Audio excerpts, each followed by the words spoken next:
കരയാതെ. എന്താ പറ്റിയേ? അതെങ്കിലും ഒന്ന് പറ ലൂസി.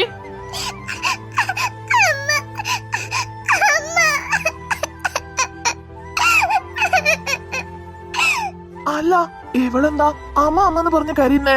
ഇനി ആന്റിക്ക് വല്ലതും? എന്തായാലും ഇവള് വിളിച്ചത് പീറ്റർ ആണെന്നാ തോന്നുന്നേ. സോ പീറ്ററിനൊന്ന് വിളിച്ചു നോക്കാം. അയ്യോ, ഫോൺ എടുക്കാൻ വിട്ടുപോയല്ലോ. ഫോണാണെങ്കിൽ കിമ്മിന്റെ കയ്യിലുള്ളത്. Kim, Kim. എന്താ ജിം വിളിച്ചേ? എടാ ഇങ്ങോട്ട് നോക്ക്. ചേച്ചേ, ഈ കിമ്മ് അത്രക്കാരനല്ലടാ. സ്വർഗത്തിലെ കട്ടുറുമ്പാവാൻ ഈ കിമ്മിന് താല്പര്യമില്ല. എന്താ പറ, എന്തിനാ വിളിച്ചേ?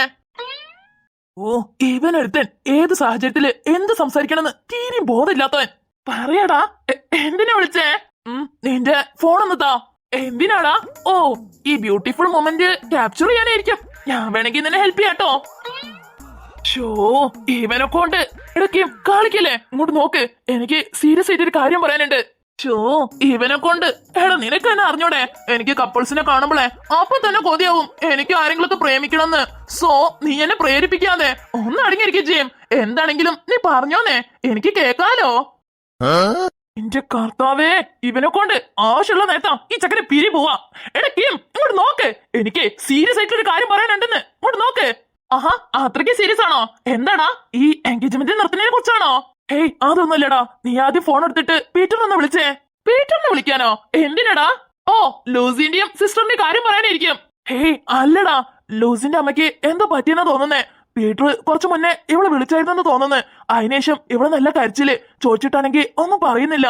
അതാ നീ ഒന്ന് അവനെ വിളിച്ചു ചോദിച്ചേ എന്താന്ന്. ആ ഓക്കേടാ, ദേ ഇപ്പൊ വിളിച്ചു ചോദിക്കാം. ആ പിന്നെ നീ ഒന്ന് മിയനെ അങ്ങോട്ടേക്ക് വരാൻ പറയും. അവള് വന്നാ ഇവക്ക് കുറച്ച് ആശ്വാസമായിരിക്കും. അവളോട് ചിലപ്പം ഇവള് പറയുവാണെങ്കിലോ. ആ ഓക്കേടാ, ഇപ്പൊ മിയനെ വിളിച്ചോണ്ടിരാം.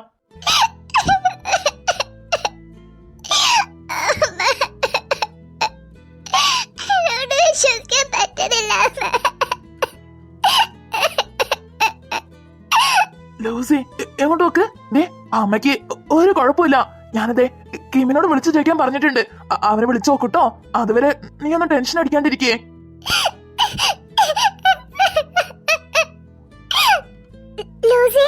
ലൂസി നോക്ക്, നിന്റെ മിയ വന്നിട്ടുണ്ട്.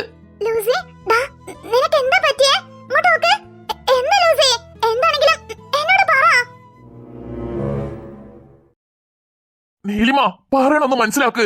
നടന്നതൊക്കെ വിധിയാന്ന് കരുതി നടന്നതൊന്ന് ആക്സെപ്റ്റ് ചെയ്യാൻ നോക്ക്. പറ്റത്തില്ലെന്ന് പറഞ്ഞില്ലേ? നിങ്ങൾ ആരൊക്കെ എന്തൊക്കെ പറഞ്ഞാലും ഈ ഓബ്രായ് ഹൗസിലെ മരുമോളായിട്ട് എനിക്ക് ഇവിടെ സ്വീകരിക്കാൻ പറ്റത്തില്ല. എന്നാ ഇതും കൂടെ കേട്ടോ. ഈ മഹേഷ് ഓബ്രായ പറയുന്നേ, ലയ ഇന്ന് മുതല്, ഈ നിമിഷം മുതല്, എന്തിന് ഈ സെക്കൻഡ് മുതല് ഈ ഓബ്രായ് ഹൗസിന്റെ മൂത്ത മരുമോളാ. അതിപ്പോ വേറൊരാൾ അംഗീകരിക്കണമെന്ന് ഒരാവശ്യമില്ല. ഞാനാ പറയുന്നേ, മഹേഷ് ഓബ്രായ്. ജയ്സ, അവളും കുട്ടി അകത്തേക്ക് പോയിക്കോ. മഹേഷ്, നിങ്ങൾ ചെയ്യണത് വലിയ തെറ്റാ. ആണെങ്കിലേ ഞാനത് സഹിച്ചു. ചെറിയൊരു തെറ്റിന്റെ പേരില് 15 വർഷം പിരിഞ്ഞിരിക്കുന്ന നമ്മളെ ഇനിയിപ്പോ ഇതിന്റെ പേരില് മുൻപോട്ട് പോണ കാലവും പിരിഞ്ഞിരുന്നത് കരുതിയേ എനിക്കൊരു കുഴപ്പം വരാൻ പോണില്ല. നിന്നെ പോലെ സെൽഫിഷ് ആയിട്ട് പെരുമാറാനേ ഈ മഹേഷിന് അറിയില്ല. അവളെ ലയ ചെല്ലേ.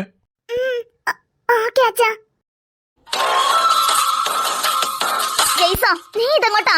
ഇവിടെ നടക്കുന്നതേ നിന്റെ അനിയന്റെ എൻഗേജ്മെന്റാ. അതിനെ അല്ല, അവക്ക് റൂം ഏതാന്ന് അറിയോ? റൂമൊക്കെ കാണിച്ചു കൊടുത്തേ. അവളവിടെ സേഫ് ആക്കിട്ടെ അവനിങ്ങ് പോരും. ജയ്സ, നീ ചെല്ലേ. ലയ വാ.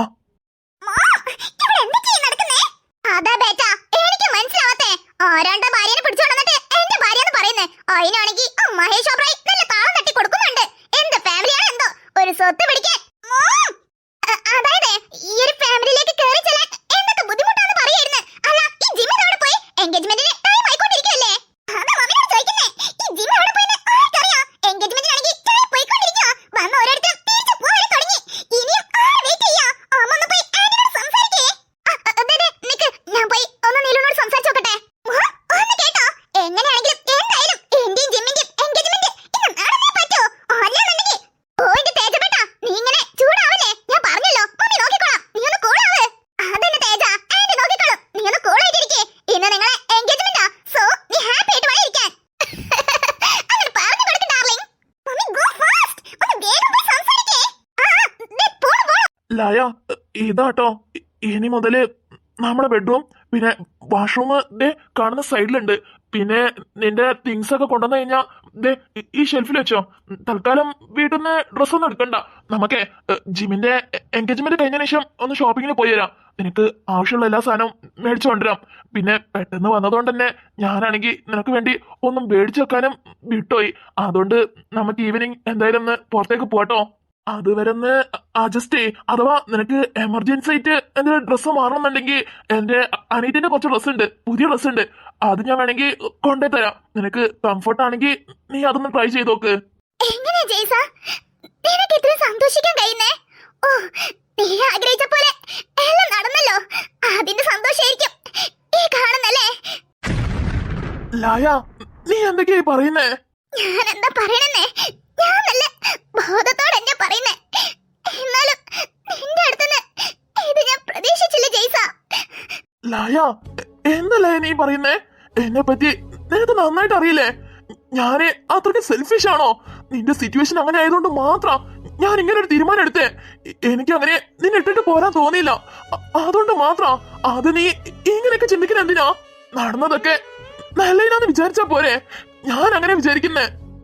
നിനക്ക് അങ്ങനെയൊക്കെ ജയ്സ, കാരണം നീ ആഗ്രഹിച്ചത് തന്നെ ഇതാണല്ലോ. ശരിക്കും തെറ്റ് എന്റെ ഭാഗത്താ. ഞാൻ മാത്രം നിന്നെ തിരിച്ചു കണ്ടില്ലായിരുന്നെങ്കിൽ ഇങ്ങനെയൊന്നും സംഭവിക്കത്തില്ലായിരുന്നു. ലയ പ്ലീസ്, ഞാൻ പറയണമെന്ന് മനസ്സിലാക്ക്. നീ ഇങ്ങനെ എമോഷണൽ ആവല്ലേ. ഈ ഒരു സിറ്റുവേഷനിൽ നീ എമോഷണൽ ആവണത് നിന്റെ ഹെൽത്തിന് നല്ലതല്ല. പ്ലീസ്. എന്റെ ഹെൽത്തിനെ പറ്റി നോക്കാൻ എനിക്കറിയാം. എനിക്ക് ആരും ഉപദേശവും ആവശ്യമില്ല. പിന്നെ നീ ഒരു കാര്യം മനസ്സിലാക്കിയിട്ട് ജയ്സ, ഞാന് ഇപ്പൊ ഇവിടെ വന്നിട്ടുണ്ടെങ്കിൽ അതിന് ഒറ്റൊരു കാരണം എന്റെ അമ്മയാ. അമ്മയ്ക്ക് വേണ്ടി മാത്രം ഞാനിപ്പോ ഇവിടെ വന്നേ. അത് കരുതി നീ കൂടുതൽ അഡ്വാൻറ്റേജ് എടുക്കണ്ട. ഞാൻ നിന്റെ കൂടെ ജീവിക്കുന്ന ഒരു പ്രതീക്ഷ മനസ്സിലുണ്ടെങ്കിൽ അത് ഇപ്പൊ തന്നെ മായ്ച്ചു കളഞ്ഞോ. അതൊരിക്കലും നടക്കാൻ പോണില്ല. ലയ പ്ലീസ്, നമുക്ക് പിന്നീട് സംസാരിക്കാം. നീ കുറച്ചേരം റെസ്റ്റ് എടുക്ക്. ഇനിയിപ്പോ ഇതിൽ കൂടുതൽ ഒന്നും സംസാരിക്കാനില്ല ജയ്സ. ഞാൻ എന്റെ തീരുമാനം പറഞ്ഞു. ഇന്നല്ല, ഇനി എത്ര കാലം എടുത്താലും എന്റെ തീരുമാനം ഇതന്നെയായിരിക്കും. ഞാൻ നിന്റെ കൂടെ ജീവിക്കുന്നുള്ളൊരു പ്രതീക്ഷ നിന്റെ മനസ്സിലുണ്ടെങ്കിൽ അത് മായ്ച്ചു കളയണതാ നിനക്കും എനിക്കും നല്ലത്. എന്താ ലയ, നീ എന്തുകൊണ്ട് ഇങ്ങനെയൊക്കെ പറയുന്നേ? ഞാൻ നിന്റെ നല്ലതിന് വേണ്ടി. എന്റെ നല്ലതിന് വേണ്ടി നീ എന്തിനാ എത്ര റിസ്ക് എടുക്കുന്നേ? എന്റെ നല്ലതും ചീത്തതും നോക്കാൻ എനിക്കറിയാം ജയ്സ. എനിക്ക് ഒന്ന് മാത്രം പറയാനുള്ളൂ. എനിക്ക് നിന്നോട് കൂടെ ജീവിക്കാൻ താല്പര്യമില്ല, അത്രേ ഉള്ളൂ. നിനക്ക് ഇനി നല്ലൊരു ലൈഫ് ഉണ്ട്, അത് നീയായിട്ട് കളയണ്ട. എനിക്ക് നല്ലൊരു ലൈഫ് ഉണ്ടെന്ന് പറഞ്ഞോ? ഇപ്പോ എന്റെ ലൈഫ് തന്നെയല്ലേ ഞാൻ ചൂസ് ചെയ്തേക്കുന്നേ. നീ മാത്രം ചൂസ് ചെയ്താൽ മതിയോ? എനിക്ക് കൂടെ അത് തോന്നണ്ടേ? എനിക്കൊരിക്കലും നിന്റെ കൂടെയുള്ള ഈ ലൈഫ് അംഗീകരിക്കാൻ പറ്റത്തില്ല. അതുകൊണ്ട് ഇനി ഒരു 6 മാസം വേണമെങ്കിൽ ഞാൻ എന്റെ അമ്മയ്ക്ക് വേണ്ടി ഇവിടെ പിടിച്ചു നിൽക്കും. അതിനുശേഷം നീ എനിക്ക് ഡൈവേഴ്സ് തരണം. കാരണം എനിക്ക് എന്റേതായിട്ടുള്ള ലൈഫ് ഉണ്ട്. എനിക്ക് എന്റെ അമ്മനെയും സിസ്റ്ററിനെയും ഇനിയെങ്കിലും നല്ലൊരു നിലയ്ക്ക് എത്തണം. എന്റെ കുഞ്ഞിന്റെ കാര്യങ്ങൾ നോക്കണം. അങ്ങനെ എനിക്ക് കുറെ കാര്യങ്ങളുണ്ട്. എനിക്ക് ഈ ലൈഫ് ഒട്ടും കംഫർട്ട് അല്ല. സോ എന്തായാലും ഡൈവേഴ്സ് അപ്ലൈ ചെയ്യുകയാണെങ്കിൽ 6 മാസം പിടിക്കല്ലോ. 6 മാസം വരെ മാത്രം ഞാൻ ഇവിടെ കഴിയും. അതിന് സമ്മതമാണെങ്കിൽ ഇത് മുൻപോട്ട് പോകും. അല്ലാന്നുണ്ടെങ്കിൽ ആർക്കും പാരാകാതെ ഞാനും എന്റെ വയറ്റിൽ കിടക്കുന്ന ഈ കുഞ്ഞും ജീവൻ. ലയ, നിനക്കെന്താ ഡൈവേഴ്സ് അല്ലേ വേണ്ടത്? നീ ആവശ്യപ്പെട്ടതുപോലെ 6 മാസത്തിന് ശേഷം ഞാൻ നിനക്ക് ഡൈവേഴ്സ് തരാം, പോരെ? പക്ഷേ ഇപ്പൊ നിന്റെ വായിന്ന് വന്ന ആ വർത്താനുണ്ടല്ലോ, അതിനി ഒരിക്കലും ആവർത്തിച്ച് പോരുത്. ഞാന് നിനക്ക് എന്നെ ഇഷ്ടമാണോ ഇഷ്ടമില്ലെന്നൊന്നും എനിക്ക് അറിയേണ്ട ആവശ്യമില്ല. ഞാൻ നിന്റെ കഴുത്തില് താലി കെട്ടിയ ആ നിമിഷം തന്നെ നീയും നിന്റെ വയറ്റിൽ കിടക്കുന്ന കുഞ്ഞും എന്റെ സ്വന്തം കരുതി കൊണ്ട് നടക്കുന്നവനാ. അതുകൊണ്ട് ഇനി ഒരിക്കലും നിന്റെ വായിന്ന് ഇങ്ങനെയുള്ള വാക്കുകൾ വന്നു പോരുത്. ഏട്ടാ, ഏട്ടാ, ആ ദേ വരുന്നടാ. Jason bro. ആ, നീയായിരുന്നോ? എന്താടാ? അത് പിന്നെ ബ്രോ, ഓ എൻഗേജ്മെന്റിനുള്ള ടൈം ആയിട്ടുണ്ടാവൂലേ. ഞാനാണെങ്കിൽ ട്രാവലൊക്കെ ചെയ്തു വന്ന ക്ഷീണത്തിലെ കുറച്ചേരി ഇരുന്നു പോയി. എന്നാ നീ നടക്ക്, ഞാനിപ്പോ വരാം. അല്ല ബ്രോ, അത് പിന്നെ ലയേച്ചിനെ അവളെയും കൂട്ടിക്കൊണ്ടുവരാം. എന്തേ, അച്ഛൻ പറഞ്ഞു വിട്ടതേക്കല്ലേ? നീ ചെല്ല്, ഞാന് ലയനെയും കൂട്ടി വരാം. അയ്യോ അതല്ല ബ്രോ, അത് പിന്നെ അതല്ലെന്നോ? പിന്നെന്താ?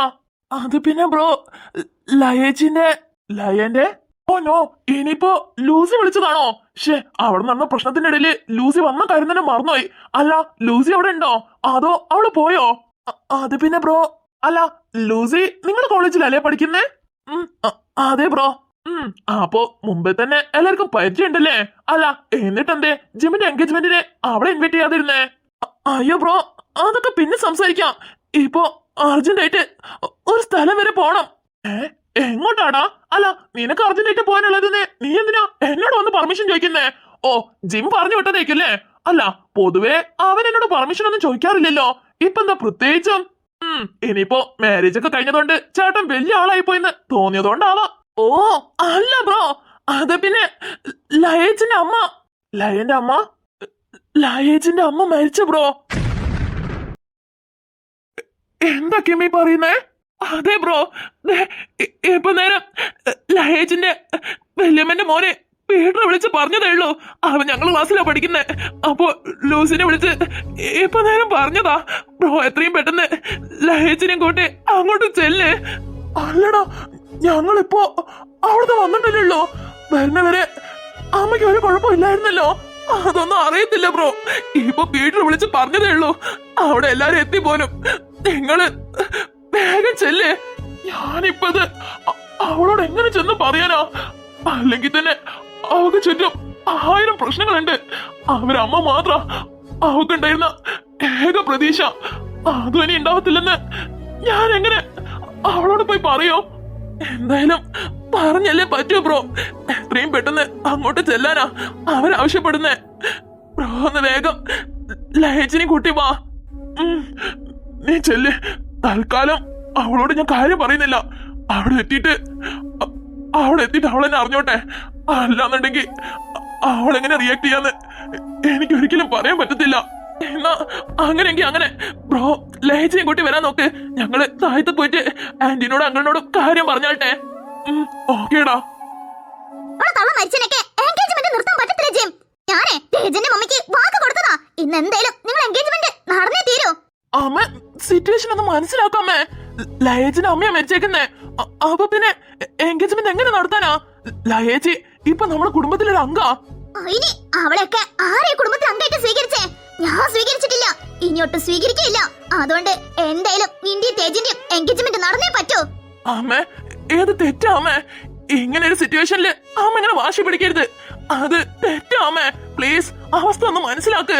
അതിന് മരിച്ചത് നീ കെട്ടാൻ പോണ പെണ്ണിന്റെ അമ്മ ഒന്നല്ലല്ലോ. നീ കെട്ടാൻ പോണ പെണ്ണും അവൾ അമ്മയും ഇവിടെ ജീവനോടെ ആരോഗ്യത്തോടെ നിൽക്കുന്നുണ്ട്. സോ നീ അവരെ പറ്റി ആലോചിച്ച് ടെൻഷൻ അടിച്ചാ മതി. കണ്ടവരെ പറ്റി ആലോചിച്ച് ഇങ്ങനെ കിടന്ന് ടെൻഷൻ അടിക്കണ്ട. ഞാൻ പറഞ്ഞ പോലെ എന്തായാലും എൻഗേജ്മെന്റ് നടത്തിയേ പറ്റൂ. അല്ലേലും നിന്റെ അമ്മ സെൽഫിഷ് അല്ലേടാ. അതറിഞ്ഞിട്ടാണോ നീ അവളോട് ഈ ചോദിക്കുന്നേ? ആര് മരിച്ചാൽ എന്ത് ജീവിച്ചാൽ എന്ത് അവൾ എങ്ങനെ ആഗ്രഹിക്കുന്നോ അതന്നെ നടക്കണം. അതിപ്പോ മുതൽ തുടങ്ങിയതല്ലോ, പണ്ടേ അങ്ങനെ തന്നെയാണല്ലോ. എന്തിനെ ഇപ്പോ ഈ നിൽക്കുന്ന നിൽപ്പിൽ തന്നെ ഞാൻ അങ്ങ് മരണപ്പെട്ടു പോയാ പോലും അവൾ ഈ എൻഗേജ്മെന്റ് നടത്തുന്ന നീ വിചാരിക്കണ്ട. അവൾ എന്തേലും നടത്തും. കാരണം തേജന്റെ മമ്മിക്ക് കൊടുത്ത വാക്കല്ലേ. അവക്ക് വാക്ക് നിറവേറ്റുക എന്നുള്ളതാണല്ലോ വലിയ കാര്യം. ആര് മരിച്ചാലും ജീവിച്ചാലും അവക്ക് എന്താ? അമ്മ പ്ലീസ് സിറ്റുവേഷൻ ഒന്ന് മനസ്സിലാക്കാമേ. പറ്റത്തില്ല ജിം. നിന്റെ ഏട്ടൻ അവനെ തോന്നിയ പോലെ ചെയ്ത്. പക്ഷെ നീയും കൂടെ അങ്ങനെ ആയണ്ടല്ലോ. പിന്നെ നിന്റെ അമ്മനെ നീ ജീവനോട് തന്നെ കാണത്തില്ല. പറഞ്ഞില്ലെന്ന് വേണ്ടില്ല. എപ്പോഴും എല്ലാരും ഭീഷണിപ്പെടുത്തി നിന്റെ കൈക്കുള്ളിൽ എന്നെ വെക്കണം നീ ആഗ്രഹിക്കുന്നില്ലേ? അതൊട്ടും ശരിയല്ല നീലിമ. ഇതിനൊക്കെ നീ ഒരു നാൾ അല്ലെങ്കിൽ ഒരു നാള് ഖേദിക്കും. നോക്കിക്കോ. മിസ്റ്റർ മഹേഷ്, ഞാൻ നിങ്ങളോടല്ലേ സംസാരിക്കണേ? ഞാൻ സംസാരിക്കണത് എന്റെ മോനോടാ. അമ്മ അവസ്ഥ ഒന്ന് മനസ്സിലാക്കമ്മ. ഇതെന്റെ റിക്വസ്റ്റാ. പ്ലീസ് അമ്മ, ഈ ഒരു സിറ്റുവേഷനിൽ ഈ എൻഗേജ്മെന്റ് നടക്കുന്നത് ശരിയല്ല അമ്മ. പ്ലീസ്. നോ ജിം, നീ എത്ര ശ്രമിച്ചാലും എന്റെ തീരുമാനം ഞാൻ മാറ്റില്ല. എന്തായാലും ഇന്ന് നിന്റെയും തേജിന്റെയും എൻഗേജ്മെന്റ് നടന്നേ പറ്റൂ. സോറി അമ്മ. എല്ലാത്തിലും അമ്മ പറയണ മാത്രം കേട്ടെടുക്കുന്ന ഈ ഒരു കാര്യത്തില് എന്നെ കൊണ്ട് പറ്റത്തില്ല അമ്മ. ഓഹോ, അപ്പൊ നീയും നിന്റെ ഏട്ടനെ പോലെ തന്നെ ഈ അമ്മനെ എതിർത്ത് നിൽക്കാൻ തുടങ്ങിയല്ലേ? ആയിക്കോട്ടെ, നിങ്ങളുടെ ഡാഡി ആഗ്രഹിക്കുന്നതും ഇതന്നെയാണല്ലോ. നടത്തിക്കോളി. എല്ലാരും നിങ്ങൾ ഇഷ്ടം പോലെ നടത്തിക്കോ. ഇനി എന്തിനാ ഈ കുടുംബത്തിലെ അമ്മന്ന് പറഞ്ഞ് ഞാൻ ജീവിച്ചിരിക്കുന്നേ? അമ്മ പ്ലീസ് എന്റെ സിറ്റുവേഷൻ ഒന്ന് മനസ്സിലാക്ക്. ഞാൻ അവന്റെ സിറ്റുവേഷൻ എപ്പോഴും മനസ്സിലാക്കിയിട്ടില്ലേ എപ്പോഴും പെരുമാറാറ്. അതേപോലെ അമ്മ എന്റെ സിറ്റുവേഷൻ ഒന്ന് മനസ്സിലാക്കുന്നേ. ചെറുപ്പം തൊട്ട് ഇന്ന് വരെ ഞാൻ എന്താ ചെയ്തിട്ടുണ്ടെങ്കിലും അത് അമ്മയ്ക്ക് വേണ്ടി മാത്രമായിരുന്നു. എന്തിന് ഇന്നത്തെ എൻഗേജ്മെന്റ് പോലും. ഈ എൻഗേജ്മെന്റ് പോലും വെച്ചാ നീ ആഗ്രഹിച്ചോണ്ടല്ലേ ഇപ്പൊ ഈ എൻഗേജ്മെന്റ് നടത്തുന്നേ? ആര് പറഞ്ഞിട്ട്? ഞാൻ പറഞ്ഞു മമ്മിനോട് എനിക്ക് തേജനെ ഇഷ്ടം, ഞങ്ങൾ എൻഗേജ്മെന്റ് നടത്തിയതാന്ന് ഞാൻ മമ്മിനോട് ആവശ്യപ്പെട്ടോ. എനിക്ക് അപ്പോഴേ തോന്നിയായിരുന്നു ഇതിലെന്തോ ഒരു പ്രശ്നം ഉണ്ടെന്ന്. ഇപ്പൊ അതും ശരിയായി. ജിമിൻ, സംഭവം നീ വന്ന് പറഞ്ഞതല്ല. പക്ഷെ അമ്മയ്ക്ക് അറിയാലോ മോൻ സ്നേഹിക്കുന്നത് തേജനെയാന്നും മോൻ വിവാഹം കഴിക്കാൻ ആഗ്രഹിക്കുന്നത് തേജനെയാന്നും. അതുകൊണ്ടല്ലേ അമ്മ ഇങ്ങനെ ഒരു തീരുമാനം എടുത്തേ? അങ്ങനെയാന്ന് ഞാൻ അമ്മനോട് പറഞ്ഞിട്ടുണ്ടോ? തേജന് ഇഷ്ടാന്ന് എന്നെങ്കിലും ഞാൻ എന്റെ വാഗൊണ്ട് പറഞ്ഞിട്ടുണ്ടോന്ന്? ഇന്നവരെ ഞാൻ അവളെ എന്റെ കണ്ണോണ്ട് പോലും അങ്ങനെ കണ്ടിട്ടില്ല. ചെറുപ്പം തൊട്ടേ അവളെന്റെ ഒരു നല്ല കൂട്ടുകാരായിട്ടാ ഞാൻ കണ്ടിട്ടുള്ളൂ. ഇപ്പൊ ഈ നിമിഷം വരെ.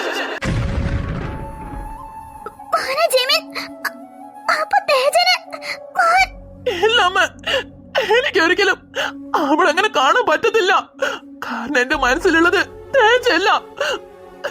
അത് ഞാൻ അമ്മനെ എങ്ങനെന്ന് പറഞ്ഞു മനസ്സിലാക്കും? ഇത്രയൊക്കെ നടന്നിട്ട് പോലും തേജന്റെ അമ്മയ്ക്ക് അമ്മ വാക്ക് കൊടുത്തെന്നുള്ള ഒറ്റ കാരണം കൊണ്ടാ എത്രയും നേരം മിണ്ടാതിരുന്നേ. പക്ഷെ ഇനി എനിക്ക് അത് പറ്റത്തില്ല അമ്മ. എനിക്ക് എന്തായാലും അമ്മനെ പോലെ എങ്ങനെ സെൽഫിഷായി നിൽക്കാൻ പറ്റത്തില്ല.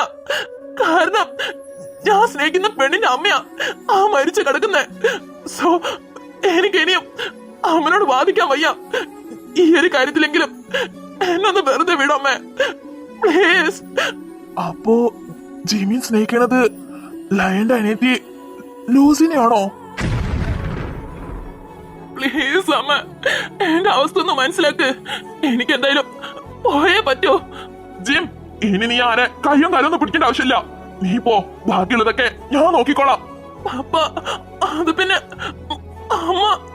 നിന്റെ അമ്മന്റെ കാര്യേ ഞാൻ നോക്കിക്കോളാം. നിന്റെ പപ്പ ഈ പറയുന്നേ.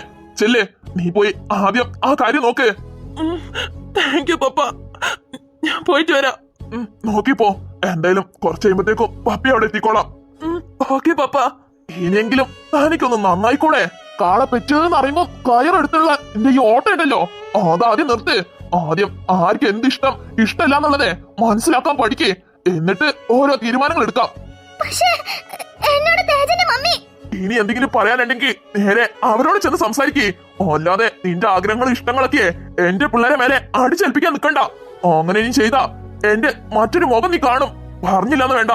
മിണ്ടാതിരുന്ന് തരുന്നതിനും ഒരു പരിധിയുണ്ട് നീലിമ.